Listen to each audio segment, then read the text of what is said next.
America. Let me be counterintuitive, I guess. Not to you, not to the fans, not to people who have listened for a long time, but I would imagine to the rest of the press. Let us be counterintuitive. While I disagree with the protesters and what they're doing in New York, I strongly disagree with the decision of the grand jury in New York. No question. I mean, I would like to see the parameters. I'd like to see exactly what they were doing, how they made this decision. And that is the most important. I mean, we don't have know. to know that if they couldn't charge him with anything but murder. I mean, manslaughter. Manslaughter should have been considered. I don't know exactly how this happened, but I will tell you this.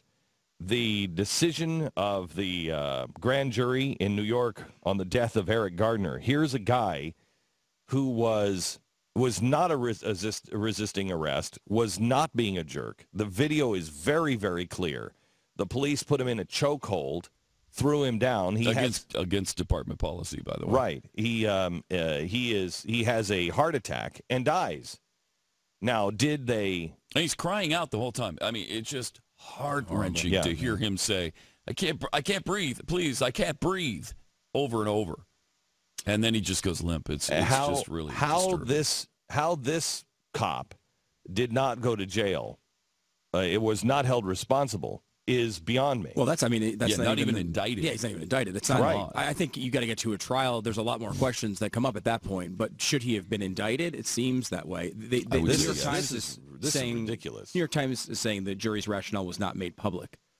So I don't know. That is important. Yeah. If you're not indicting, I mean, for instance, in Ferguson, we know the rationale. We know what happened. We know that there were witnesses. We know that there were actual black witnesses that testified in favor of the cop, that said, I saw it. And what everybody is saying in the press, that didn't happen. So we know exactly what happened in Ferguson. We know why that jury verdict came out the way it did. This one, we don't. And you've got nothing but a vacuum. We have to understand, how could you possibly have come up with this particular verdict? What went wrong? When you look at what they did to this guy and the putting him in a chokehold like that, it's inexcusable, absolutely inexcusable and brutal. I mean, one of them's got him in a chokehold. Then they have his knee on his head. They're just a couple others come up and pin him down elsewhere. Huge guy. He was 350 pounds, had asthma, and he's telling them, I can't breathe. Do you not at that point at least lighten up a little bit? He's not even resisting. He didn't throw a punch. He didn't push anybody. And I've seen the video from start to finish where the cops first arrive. And I guess his deal is he's sold illegal cigarettes on the street. Yeah, I know. In New York? I know. Yes. Yeah. So wait a minute. Illegal cigarettes. What does that mean? Listen to this. What does it mean to sell illegal cigarettes? It means the state didn't get their tax dollars. That's what illegal cigarettes. It's not that they're more dangerous than regular cigarettes. It means these are cigarettes that were purchased through the company and then sold on the street without the state getting their tax dollars. So they killed a man for their tax dollars. It's bad. That makes it even worse. It's really bad. Yeah, and all he's doing at the beginning, he's not even resisting it. He's just yelling at him to leave him alone. He said, I'm not doing anything. I didn't sell nothing. Leave me alone. Just leave me alone. Yeah, it's a light resist. It's very light. It's a talkative because resisting it's not arrest. A physical resisting of arrest. Yeah, and that's a big lie. And even when they say put your hands behind your back, he's like no, and then he doesn't swing at anybody. Then they're just on him. And as soon as they take a physical sort of control of the situation, which is okay, you could. I mean, they can put his hands behind the back and they can push him to the ground, and they cannot do the chokehold thing. And they need to watch his condition as this is occurring. But he never seems to do anything physical to resist. Nothing. In fact, doesn't even seem to be arguing against him being pushed to the ground. He's just saying, I can't breathe. Right. If you listen to this show, I'm as pro cop as is humanly allowable No, by I'm not law. going to let you I'm not letting you get away with that. We are all pro cop. We are didn't say all you pro weren't. cop. No, I know, I know. But what you are is you will give the benefit of the doubt to the cop in every possible scenario. I would not agree with that analysis. But anybody who heard the show yesterday would. Yeah, anybody. Again, I would disagree with that analysis. But I'm fine with it. Like if you're gonna err with a judgment on me and it's towards the being pro police, I'm fine with it. Yeah, that's fine. That's probably too pro police. I think there are definitely people in the audience who think I'm too pro police, and you guys pretty much think that, which is fine. But even I, in this case, I don't know what the directions of the grand jury were, and it has not been reported. And that's the real problem. Look, when you're on a jury. When you're in a grand jury, they give you specific parameters. And so they say, you can't consider this, you can't consider this, you can't do this, you can't ask that, this doesn't count. Right. And you're like, well, they may have been going only for murder or something, and they were not allowing manslaughter. But listen to this. Manslaughter in the second degree. A person is guilty of manslaughter in the second degree when he recklessly causes the death of another person. Definitely fits. I think so. I think that fits. Definitely fits. It's at least worth a trial, right? Yeah. Yes, it's definitely worth the trial. Because you got to remember, a grand jury is not a jury trial. It is, here are the facts. Is there enough that says we should look into this? And the parameters can also be, is he guilty only of homicide or a murder in the first degree? Well, obviously it's not premeditated. Right. I don't think there was ever intent to kill. They just did. And I agree with you. They wanted to subdue him. He is a very large guy, and they maybe thought they needed a lot of force. But what they did wasn't okay. And the guy didn't die of choking. He had asthma, and he died of a heart attack. But they were brought on by not being able to breathe. As the coroner said, and I think it was the coroner that said they classified it as a homicide. They did. So here's the thing.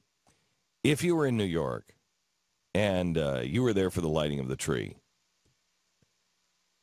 would you listen to these protesters if they were walking down the street holding signs that said, F the tree, and they were chanting there with your children by the tree, F the tree, no, and they're snarling traffic and everything else, F the tree, F the tree, F the cops. Let's just judge it on the merits of the case, and we don't need you don't need any of that. Christmas. If you would have done what Martin Luther King suggested to do, and that is, they could have easily gone into that crowd. They could have been singing, Oh Holy Night.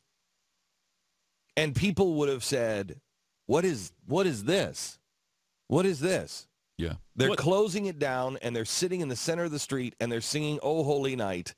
And one person gets up and just says, this doesn't make sense to us. Americans would have stopped and listened to them. Instead, it's no justice, no peace, F the cops, F the tree. Yeah. Nobody's going to listen to you. Nobody's going to listen to you. It doesn't. I saw his wife or fiance, I guess his wife, on his wife, on TV this morning, on one of the morning shows, sitting right next to Al Sharpton. And it's like, Al Sharpton is an incredible liar who tried to take every other case you've heard of where the police didn't do anything wrong and envelop them into this case, weakening the strength of this case, who I think really did die for the wrong reasons, it's like, he's like, well, look, we got this case, and, it's just the same thing that happened in Ferguson. It's the same thing happened, and he listed three or four other cases. No, it's not. And it's like, well, it's not the same. And I don't know why you can't just judge people, because that's not what Al Sharpton's doing. Al Sharpton's not out there because he cares about this person or any of these other people. No. He's out there for power. He's out there for what he wants. And taking on his counsel is detrimental to her late husband. It really is. People will just not listen to you. I mean, a lot of conservatives have come out on Eric Garner's side on this, which is not common. I mean, it's, as you said, conservatives are pro-cop. A lot of them, like me, will give the benefit of the doubt no matter what happens in every single case. Not this one. Except this one, right? Not this is the only one in history. That's a little extreme. I'm trying to go there. I think it's important as conservatives to stand up against the grand jury on this particular Definitely. event. And I think that there's a Because lot of this them is that have. Yeah, it's important. If you want to have any credibility, you cannot lump Ferguson with this one. This is the New York police completely out of control, doing something. They did not murder him, but manslaughter absolutely should have been considered. Why that wasn't considered is beyond me. We don't know. And this is the way. And this is the way Americans deal with injustice. We've let the system work. The system didn't work here. Now let's calmly, rationally say, why didn't the system work? What were the instructions to the grand jury? What was the evidence that they said, didn't matter? Because we've seen the video. Now explain to me how that's not manslaughter. And if you can't rationally explain it, or if it's because of some loophole, then we as Americans need to fix that loophole. Mm-hmm.